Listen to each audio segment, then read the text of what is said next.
नमस्कार। मातृभारती पे आप सुन रहे हैं सादत हसन मंटो की बदनाम कहानियां। कहानी का शीर्षक है फुंदने। कोठी से मुल्हका वसी और इस बाग में झाड़ियों के पीछे एक बिल्ली ने बच्चे दिए थे जो बिल्ला खा गया था। फिर एक कुतिया ने बच्चे दिए थे जो बड़े बड़े हो गए थे और दिन रात कोठी के अंदर बाहर भौंकते और गंदगी बिखेरते रहते थे। उनको जहर दे दिया गया। एक एक करके सब मर गए थे, उनकी मां भी। उनका बाप मालूम नहीं कहां था। वो होता तो उसकी मौत भी यकीनी थी। जाने कितने बरस गुजर चुके थे। कोठी से मुल्हका बाग की झाड़ियां सैकड़ों हजारों मर्तबा कुतरी ब्योंती काटी छांटी जा चुकी थी। कई बिल्लियों और कुत्तियों ने उनके पीछे बच्चे दिए थे जिनका नामो निशान भी न रहा था। उसकी अक्सर बदआदत मुर्गियां वहां अंडे दे दिया करती थी जिनको हर सुबह उठाकर वो अंदर ले जाती थी। उसी बाग में किसी आदमी ने उनकी नौजवान मुलजिमा को बड़ी बेदर्दी से कत्ल कर दिया था।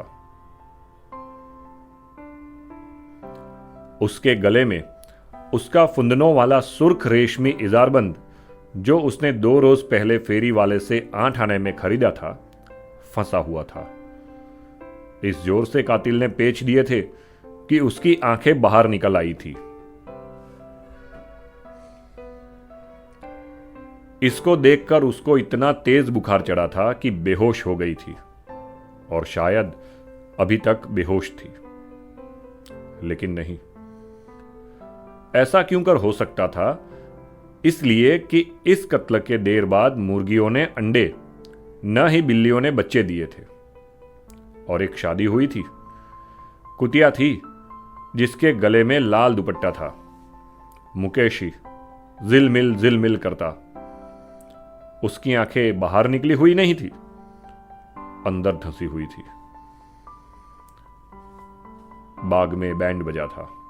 सुर्ख वर्दियों वाले सिपाही आए थे जो रंग बिरंगी मशकी बगलों में दबाकर मुंह से अजीब अजीब आवाजें निकालते थे। उनकी वर्दियों के साथ कई फुंदने लगे थे जिन्हें उठा उठाकर लोग अपने इजारबंदों में लगाते जाते थे। पर जब सुबह हुई थी तो उनका नामो निशान तक नहीं था। सबको जहर दे दिया गया था। दुल्हन को जाने क्या सूझी, कम वक्त ने झाड़ियों के पीछे नहीं, अपने बिस्तर पर सिर्फ एक बच्चा दिया जो बड़ा गोल गोधना लाल फुंदना था। उसकी मां मर गई, बाप भी। दोनों को बच्चों ने मारा। उसका बाप मालूम नहीं कहां था। वो होता तो उसकी मौत भी इन दोनों के साथ होती। सुर्ख वर्दियों वाले सिपाही बड़े बड़े फुंदने लटकाए जाने कहां गायब हुए कि फिर ना आए। बाग में बिल्ले घूमते थे जो उसे घूरते थे।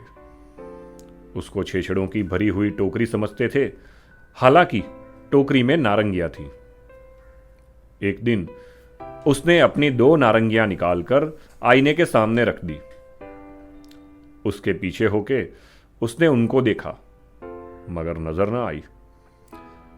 उसने सोचा इसकी वजह यह है कि छोटी है, मगर वो उसके सोचते सोचते ही बड़ी हो गई और उसने रेशमी कपड़े में लपेटकर आतिशदान पर रख दी। अब कुत्ते भौंकने लगे। नारंगियां फर्श पर लुढ़कने लगी। कोठी के फर्श पर उछले, हर कमरे में कूदे और उछलती कुत्ती बड़े बड़े बागों में भागने दौड़ने लगी। कुत्ते उनसे खेलते और आपस में लड़ते झगड़ते रहते। जाने क्या हुआ, उन कुत्तों में 2 जहर खाकर मर गए। जो बाकी बचे वो उनकी अधेड़ उम्र की हट्टी कट्टी मुलाजिमा खा गई। ये उस नौजवान मुलाजिमा की जगह आई थी जिसको किसी आदमी ने कत्ल कर दिया था, गले में उसके फुंदनों वाले इजारबंद का फंदा डालकर। उसकी मां थी, अधेड़ उम्र की मुलाजिमा से उम्र में 6-7 बड़ी बड़ी। उसकी तरह हट्टी कट्टी नहीं थी। हर रोज सुबह शाम मोटर में सैर को जाती थी और बदआदत मुर्गियों की तरह दूर दराज बागों में झाड़ियों के पीछे अंडे देती थी। उनको वो खुद उठाकर लाती थी, न ड्राइवर। आमलेट बनाती थी जिसके दाग कपड़ों पर पड़ जाते थे। सूख जाते तो उनको बाग में झाड़ियों के पीछे फेंक देती थी, जहां से चीले उठाकर ले जाती थी। एक दिन उसकी सहेली आई, Pakistan mail, motor number 9612 PL। बड़ी गर्मी थी। डैडी पहाड़ पर थे, मम्मी सैर करने गई थी। पसीने छूट रहे थे। उसने कमरे में दाखिल होते ही अपना ब्लाउज उतारा और पंखे के नीचे खड़ी हो गई। उसके दूध उबले हुए थे जो आहिस्ता आहिस्ता ठंडे हो गए। उसके दूध ठंडे थे जो आहिस्ता आहिस्ता उबलने लगे। आखिर दोनों दूध हिल हिल के गुनगुने हो गए और खट्टी लस्सी बन गई। उसकी सहेली का बैंड बज गया, मगर वो वर्दी वाले सिपाही फुंदने नचाने न आए। उसकी जगह पीतल के बर्तन थे, छोटे और बड़े, जिनसे आवाजें निकलती थी, गरजदार और धीमी, धीमी और गरजदार।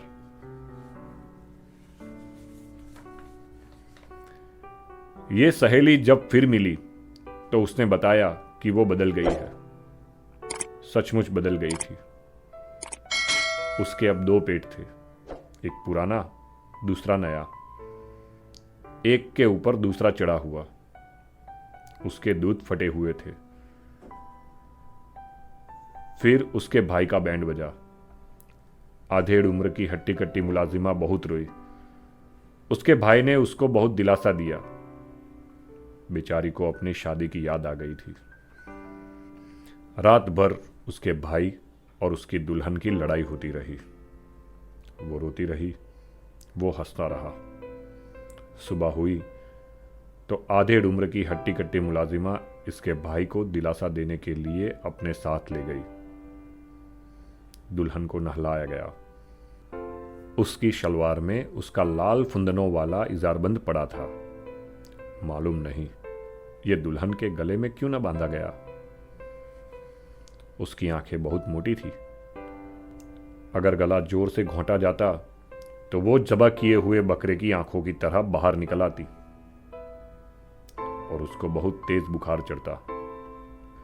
मगर पहला तो अभी तक उतरा नहीं।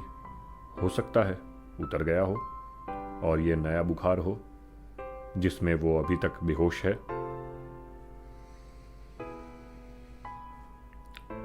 उसकी मां मोटर ड्राइवरी सीख रही है। बाप होटल में रहता है। कभी कभी आता है और अपने लड़के से मिलकर चला जाता है। लड़का कभी कभी अपनी बीवी को घर बुला लेता है। अधेड़ उम्र की हट्टी कट्टी मुलाजिमा को 2-3 रोज के बाद कोई याद सताती है तो रोना शुरू कर देती है। वो उसे दिलासा देता है, वो उसे पुचकारती है और दुल्हन चली जाती है। अब वो और दुल्हन भाभी दोनों सैर को जाती है। सहेली भी। Pakistan mail, motor number 9612 PL। सैर करते करते अजंता जा निकलती है, जहां तस्वीरें बनाने का काम सिखाया जाता है। तस्वीरें देखकर तीनों तस्वीर बन जाते हैं। रंग ही रंग, लाल, पीले, हरे, नीले, सब के सब चीखने वाले हैं। उनको रंगों का खालिफ चुप कराता है। उसके लंबे लंबे बाल है। सर्दियों और गर्मियों में ओवरकोट पहनता है। अच्छी शक्लो सूरत का है। अंदर बाहर हमेशा खड़ाऊ इस्तेमाल करता है। अपने रंगों को चुप कराने के बाद खुद चिखना शुरू कर देता है। उसको ये तीनों चुप कराती है और बाद में खुद चिल्लाने लगती है। तीनों अजंत में मुजर्रिद आर्ट के सैकड़ों नमूने बनाती रही। एक की हर तस्वीर में औरत के 2 पेट होते हैं, मुख्तलिफ रंगों के। दूसरी की तस्वीरों में औरत अधेड़ उम्र की होती है, हट्टी कट्टी। तीसरी की तस्वीरों में फुंदने ही फुंदने, इजारबंदों का गुच्छा। मुजर्रिद तस्वीरें बनती रही, मगर तीनों के दूध सूखते रहे। बड़ी गर्मी थी, इतनी कि तीनों पसीने में शराबोर थी। खस लगे कमरे के अंदर दाखिल होते ही उन्होंने अपने ब्लाउज उतारे और पंखे के नीचे खड़ी हो गई। पंखा चलता रहा। दूधों में ठंडक पैदा हुई, न गर्मी। उसकी मम्मी दूसरे कमरे में थी। ड्राइवर उसके बदन से मोबिल ऑयल पोंछ रहा था। डैडी होटल में था, जहां उसकी लेडी स्टेनोग्राफर उसके माथे पर यूडी क्लोन मल रही थी। एक दिन उसका भी बैंड बज गया। उजाड़ बाग फिर बारौनक हो गया। गमलों और दरवाजों की आराइश अजंता स्टूडियो के मालिक ने की थी। बड़ी बड़ी गहरी लिपस्टिकें उसके बिखरे हुए रंग देखकर उड़ गई। एक जो ज्यादा सियाही माइल थी, इतनी उड़ी कि वहीं गिरकर उसकी शारगिद हो गई।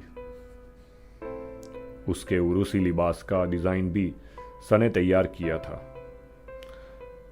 उसने उसकी हजारों की समतें पैदा कर दी थी। ऐन सामने से देखो तो वो मुख्तलिफ रंग के इजारबंदों का बंडल मालूम होती थी। जरा उधर हट जाओ तो फलों की टोकरी थी। एक तरफ हो जाओ तो खिड़की पर पड़ा हुआ फुलहरी का पर्दा। अकब में चले जाओ, कुचले हुए तरबूजों का ढेर। जरा जावियां बदल कर देखो, टोमेटो सॉस से भरा हुआ मर्तबान। ऊपर से देखो तो यगाना आर्ट, नीचे से देखो तो मीरा जी की मुबहम शायरी। फन शनास निगाहें अश अश कर उठी। दुल्हा इस कदर मुतस्सिर हुआ था कि शादी के दूसरे रोज ही उसने तहैया कर लिया कि वो भी मुजर्रिद आर्टिस्ट बन जाएगा। चुनांचे अपनी बीवी के साथ वो अजंता गया, जहां उन्हें मालूम हुआ कि उसकी शादी हो रही है और वो चंद रोज से अपनी होने वाली दुल्हन ही के पास रहता है। उसकी होने वाली दुल्हन वही गहरे रंग की लिपस्टिक थी, जो दूसरी लिपस्टिकों के मुकाबले में ज्यादा सियाही माइल थी।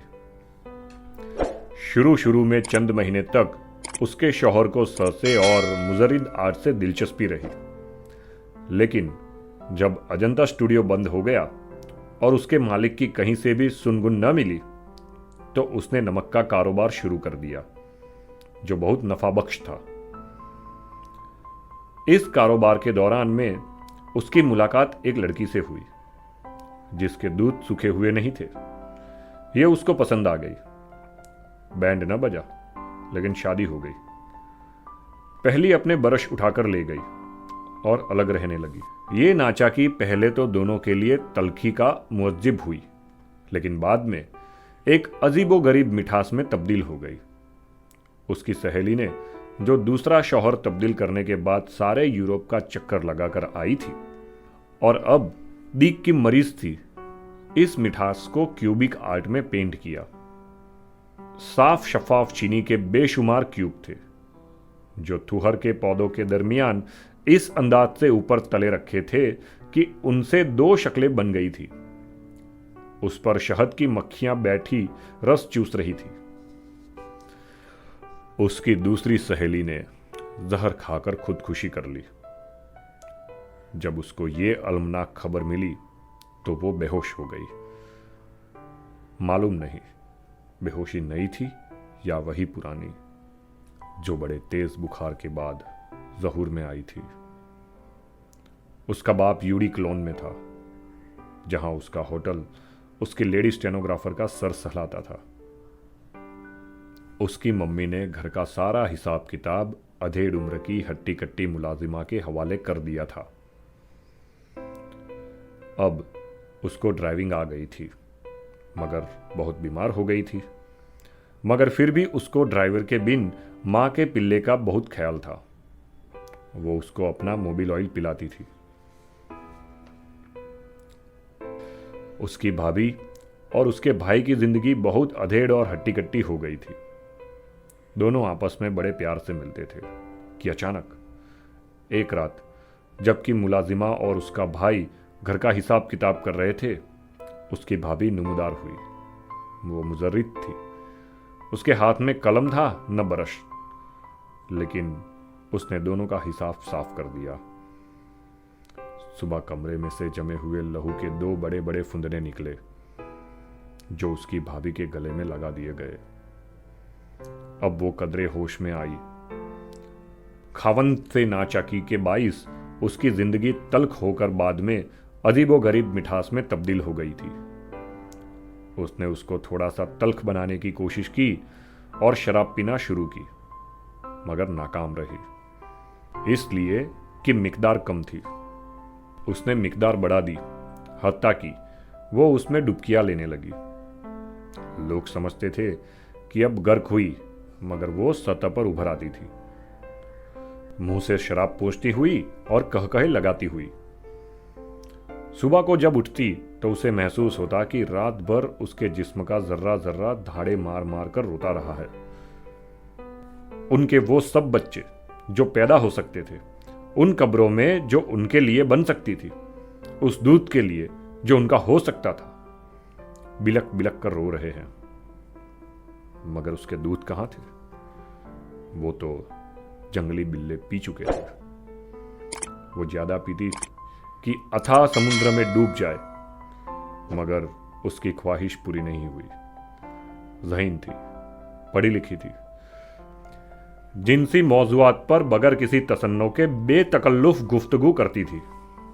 मर्दों के साथ जिस्मानी रिश्ता कायम करने में कोई मजाइफा नहीं समझती थी, मगर फिर भी कभी कभी रात की तन्हाई में उसका जी चाहता था कि अपनी किसी बद आदत मुर्गी की तरह झाड़ियों के पीछे जाए और एक अंडा दे आए।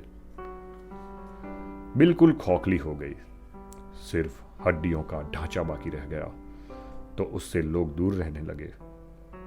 वो समझ गई, चुनांचे वो उनके पीछे ना भागी और अकेली घर में रहने लगी। सिगरेट पर सिगरेट फूंकती, शराब पीती और न जाने क्या सोचती रहती।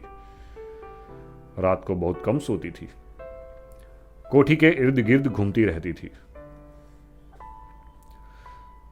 सामने क्वार्टर में ड्राइवर का बिन मां का बच्चा मोबिल ऑयल के लिए रोता रहता था, मगर उसकी मां के पास खत्म हो गया था। ड्राइवर ने एक्सीडेंट कर दिया था मोटर गैराज में, और उसकी मां अस्पताल में पड़ी थी, जहां उसकी एक टांग काटी जा चुकी थी, दूसरी काटी जाने वाली थी। वो कभी कभी क्वार्टर के अंदर झांक कर देखती तो उसको महसूस होता कि उसके दूधों की तलछट में हल्की सी लर्जिश पैदा हुई है, मगर इस बदजाइफा से तो उसके बच्चे के होंठ भी तर न होते। उसके भाई ने कुछ अरसे से बाहर रहना शुरू कर दिया था। आखिर एक दिन उसका खत स्विट्जरलैंड से आया कि वो वहां अपना इलाज करा रहा है। नर्स बहुत अच्छी है, अस्पताल से निकलते ही वो उससे शादी करने वाला है। अधेड़ उम्र की हट्टी कट्टी मुलाजिमा ने थोड़ा जेवर, कुछ नकदी और बहुत से कपड़े जो उसकी मम्मी के थे चुराए, और चंद्र उसके बाद गायब हो गई। इसके बाद उसकी मां ऑपरेशन नाकाम होने के बाइस अस्पताल में मर गई। उसका बाप जनाजे में शामिल हुआ। इसके बाद उसने उसकी सूरत न देखी। अब वो बिल्कुल तन्हा थी। जितने नौकर थे उसने अलहदा कर दिए, ड्राइवर समेत। उसके बच्चे के लिए उसने एक आया रख दी। कोई बोझ सिवाय उसके ख्यालों के बाकी न रहा था। कभी कभार अगर कोई उससे मिलने आता तो वो अंदर से चिल्ला उठती थी, चले जाओ, जो कोई भी तुम हो चले जाओ, मैं किसी से मिलना नहीं चाहती। सेफ में उसको अपनी मां के बेशुमार कीमती जेवरात मिले थे। उसके अपने भी थे जिनसे उनको कोई रगबत न थी, मगर अब वो रात को घंटों आईने के सामने नंगी बैठकर ये तमाम जेवर अपने बदन पर सजाती और शराब पीकर कुनसुरी आवाज में फहश गाने गाती थी। आसपास और कोई कोठी नहीं थी, इसलिए उसे मुकम्मल आज़ादी थी। अपने जिस्म को तो वो कई तरीकों से नंगा कर चुकी थी, अब वो चाहती थी अपनी रूह को भी नंगा कर दे। मगर उसमें वो जबरदस्त हिजाब महसूस करती थी। इस हिजाब को दबाने के लिए सिर्फ एक ही तरीका उसकी समझ में आया था कि पिए, खूब पिए और इस हालत में अपने नंगे बदन से मदद ले। मगर ये एक बहुत बड़ा अलमिया था कि वो आखिरी हद तक नंगा होकर सतरपोश हो गया था। तस्वीरें बना बनाकर वो दिखा चुकी थी। एक अरसे से उसका पेंटिंग का सामान संदूकचे में बंद पड़ा था, लेकिन एक दिन उसने सब रंग निकाले और बड़े बड़े प्यालों में घोले, तमाम ब्रश धो धाकर एक तरफ रखे और आईने के सामने नंगी खड़ी हो गई और अपने जिस्म पर नए नए खदोखाल बनाने शुरू किए। उसकी ये कोशिश अपने वजूद को मुकम्मल तौर पर उरिया करने की थी। वो अपना सामना हिस्सा ही पेंट कर सकती थी। दिन भर वो इसमें मसरूफ रही, बिन खाए पिए आईने के सामने खड़ी अपने बदन पर मुख्तलिफ रंग जमाती और टेढ़े बंगे खुतूत बनाती रही। उसके बरश में इतिमाद था। आधी रात के करीब उसने दूर हटकर अपना बगौर जायजा लेकर इत्मीनान का सांस लिया। इसके बाद उसने तमाम जेवरात एक एक करके अपने रंगों से लिथड़े हुए जिस्म पर सजाए और आईने में एक बार फिर गौर से देखा कि एकदम आहट हुई। उसने पलटकर देखा, एक आदमी छुरा हाथ में लिए मुंह पर ढाटा बांधे खड़ा था, जैसे हमला करना चाहता है। मगर जब वो मुड़ी तो हमलावर के हलक से चीख बुलंद हुई। छुरा उसके हाथ से गिर पड़ा। अफरा तफरी के आलम में कभी उधर का रुख किया, कभी इधर। आखिर जो रास्ता मिला उसमें से भाग निकला। वो उसके पीछे भागी, चीखती पुकारती, ठहरो ठहरो, मैं तुमसे कुछ नहीं कहूंगी, ठहरो। मगर चोर ने उसकी एक न सुनी और दीवार फांदकर गायब हो गया। मायूस होकर वापस आई। दरवाजे की दहलीज के पास चोर का खंजर पड़ा था। उसने उठा लिया और अंदर चली गई। अचानक जब उसकी नजरें आईने से दो चार हुई, जहां उसका दिल था वहां उसने मियां नुमा चमड़े के रंग का खौल सा बनाया हुआ था। उसने उस पर खंजर रखकर देखा। खौल बहुत छोटा था। उसने खंजर फेंक दिया और बोतल में से शराब के 4-5 बड़े बड़े घूंट पीकर उधर टहलने लगी। वो कई बोतलें खाली कर चुकी थी। खाया कुछ भी नहीं था। देर तक टहलने के बाद वो फिर आईने के सामने आई। उसके गले में इजारबंद नुमा गुलूबंद था, जिसके बड़े बड़े फुंदने थे। ये उसने बरश से बनाया था। दफ़अतन उसको ऐसा महसूस हुआ कि ये गुलूबंद तंग होने लगा है। आहिस्ता आहिस्ता वो उसके गले के अंदर घसता जा रहा है। वो खामोश खड़ी आईने में आंखें गाड़ी रही, जो उसी रफ्तार से बाहर निकल रही थी। थोड़ी देर के बाद उसके चेहरे की तमाम रगें फूलने लगी। फिर एकदम से उसने चीख मारी और औंधे में फर्श पर गिर पड़ी।